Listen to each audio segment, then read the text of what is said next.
નમસ્કાર ખેડૂત મિત્રો, હું છું તમારો મિત્ર સંજય ગોયલ। આજે ફરીવાર એક નવા વિડીયોની અંદર આપણે માહિતી આપવાના છીએ બાગાયતી યોજનાઓ શરૂ થઈ ગઈ છે એના વિશેનો આપણે વિડીયો મૂકેલો હતો। હાલ અત્યારે બાગાયતી યોજનાઓ શરૂ થઈ ગઈ છે તો એ કેટલી યોજનાઓ છે અને કેટલી યોજનાઓની અંદર આપને લાભ મળી રહ્યા છે એ વિશેની આપણે માહિતી લેવાના છીએ। તો હજી સુધી જો તમે મારી યુટ્યુબ ચેનલ સબસ્ક્રાઈબ ન કરી હોય તો સબસ્ક્રાઈબ કરી લેજો અને ઓલ નોટિફિકેશન ઉપર દબાવી દેજો જેથી તમને નવા વિડીયો મળતા રહે। તો ચાલો આપણે શરૂ કરીએ। બાગાયતી યોજનાઓ કેટલી છે એના વિશે માહિતી કરીએ। તો જો તમે ખેડૂત આઈ પોર્ટલ ખોલતા હશો મોબાઈલની અંદર અથવા તો એની અંદર જ્યારે પ્રેસ નોંધ આવી ગઈ છે કે વર્ષ 2024-25 માટે બાગાયતી યોજનાઓની વિવિધ સહાય યોજનાઓ માટે ઓનલાઈન અરજી શરૂ થઈ ગઈ છે અને એ તારીખ 1/10/2024 થી 15/10/2024 સુધી કાર્યરત રહેશે। એટલે દિન 15 માટે બધા જે ઘટકો જણાવેલા છે કયા કયા ઘટકોમાં ખેડૂતો પાસેથી અરજીઓ મંગાવવામાં આવી છે દરેક ઘટકો વિશે આપણે વિસ્તારથી માહિતી લેશું। તો આઈ પોર્ટલની અંદર ખેતીવાડી યોજના, પશુપાલન યોજના, બાગાયતી યોજના અને મત્સ્યપાલન યોજનાઓ આ 4 પ્રકારની યોજનાઓ આવતી હોય છે જેની અંદર દરેક વિભાગની અંદર અરજીઓ સરકાર દ્વારા ખુલ્લી મૂકવામાં આવતી હોય છે। તો હાલ અત્યારે બાગાયતી યોજના ખુલ્લી મૂકવામાં આવી છે તો એની અંદર કેટલી યોજનાઓ છે અને કેટલી યોજનાઓની અંદર આપણને સહાય મળે છે એ વિશે આપણે માહિતી લેવાના છીએ। તો હાલ અત્યારે યોજનાઓ જે શરૂ થઈ છે એની અંદર એક વિભાગ છે કાપણી પછી વ્યવસ્થાપન અને મૂલ્યવર્ધન સેવાઓ। તો એ સેવાઓની અંદર કોલ્ડ સ્ટોરેજ, બાંધકામ વિસ્તરણ અને આધુનિકરણ માટે તમને સહાય મળે છે। કોલ્ડ ચેન અને ટેકનોલોજી ઇન્ડક્શન અને આધુનિકરણ માટે કોલ્ડ રૂમ સ્ટેગિંગ ક્ષમતા 30 મેટ્રિક ટનની છે।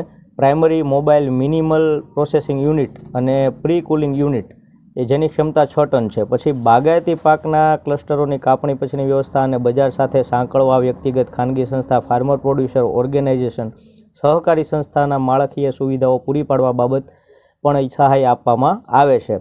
ત્યારબાદ રેફ્રિજરેટેડ ટ્રાન્સપોર્ટ વ્હીકલ, પછી રાઇપિંગ ચેમ્બર જેની ક્ષમતા મહત્તમ 300 મેટ્રિક ટન સુધી છે। રાજ્યમાં બાગાયતી પેદાશો માટે શીત સંગ્રહ એટલે કે કોલ્ડ સ્ટોરેજની ક્ષમતા વધારવા અંગેના કાર્યક્રમોની પણ સહાય છે। સંકલિત pack house, conveyor belt, sorting grading unit, washing, સુકવણી અને વજન કરવાની સુવિધા માટે પણ આમાં યોજના આપેલી છે। ત્યારબાદ ફળોના પાકોની વાવેતર કરીની વાત કરીએ તો એમાં જે સહાય છે એમાં આંબા તથા જામફળના ફળ ઉત્પાદકનો વધારવાનો કાર્યક્રમ છે। આંબા તથા લીંબુ ફળના જૂના બગીચાઓને નવસર્જન માટે સહાય છે। કમલમ ફળ એટલે કે ડ્રેગન ફ્રૂટના વાવેતર માટેના સહાય કાર્યક્રમો છે।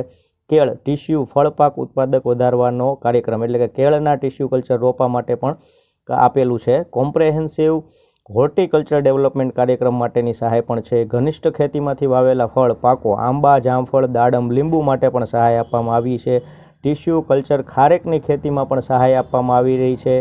નાળિયેરીના વાવેતર વિસ્તાર સહાય એટલે કે નાળિયેરીનું વાવેતર જો તમે કરતા હોય છે તો એના માટે પણ સહાય આપવામાં આવી છે। પપૈયાના ફળપાક ઉત્પાદકમાં વધારવા માટેનો પણ સહાય છે। ફળપાકના પ્લાન્ટિંગ મટીરિયલ સહાય એટલે કે ફળપાક જે તમે વાવો છો એનું જે પ્લાન્ટિંગ મટીરિયલની છે એના માટે પણ સહાય છે।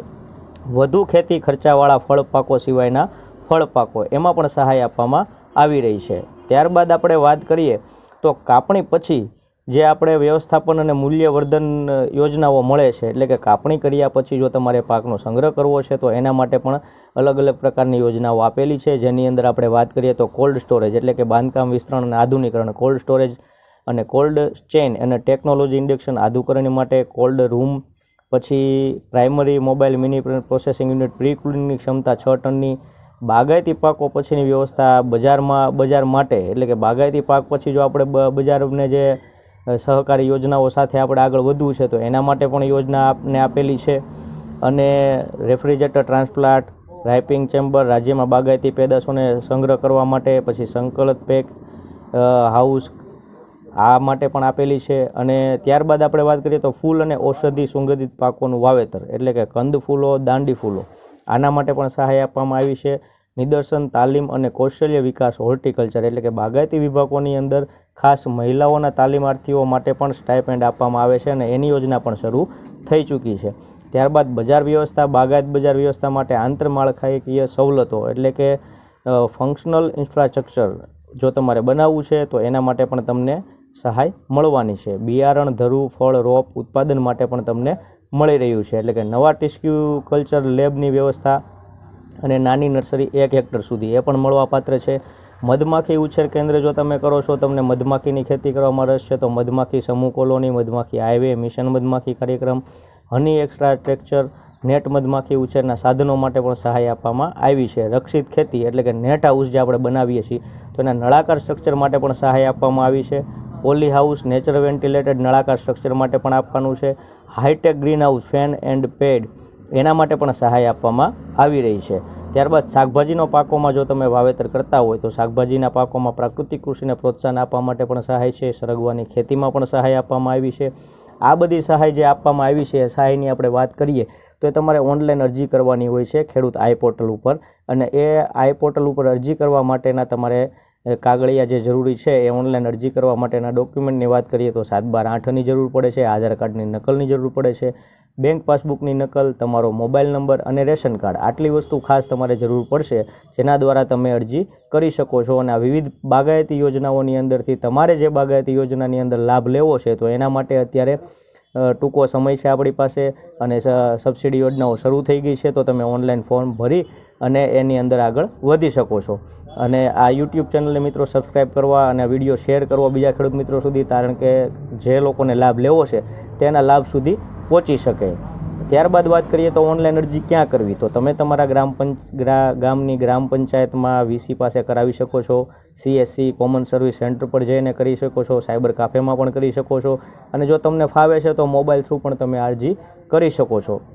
તો મિત્રો ખાસ આ વિડીયો એટલા માટે આપણે મૂક્યો છે કે બીજા ખેડૂત મિત્રોને આ ટોટલી કેટલા ઘટકમાં બાગાયતી યોજનાઓની આપણે વાત કરીએ તો જુદા જુદા 30-32 જેટલા ઘટકોની અંદર અત્યારે યોજના આપવામાં આવી રહી છે. તો બાગાયતની ખેતી જે કરતા ખેડૂત મિત્રો છે એને આનો પૂરેપૂરો લાભ મળે એ માટે ખાસ હેતુથી આ વિડીયો બીજા ખેડૂત મિત્રો સુધી પહોંચાડવા માટે શેર કરજો. વિડીયો સારો લાગ્યો તો લાઇક કરજો, અને બીજા ખેડૂત સુધી પહોંચે એ માટે વિડીયો આપણે મદદરૂપ થઈ અને બીજા ખેડૂત સુધી પહોંચાડજો. હજી સુધી જો તમે યુટ્યુબ ચેનલ સબસ્ક્રાઈબ ન કરી હોય તો સબસ્ક્રાઈબ કરી લેજો, અને બેલ આઇકોન ઉપર ઓલ નોટિફિકેશન આપી જતો, જેથી કરીને તમને આવા અવનવાર નવી જે કાંઈ પણ માહિતી આવે છે, અપડેટ થાય છે, એ તમને મળતી રહે. આભાર. અસ્તુ. જય જવાન, જય કિસાન.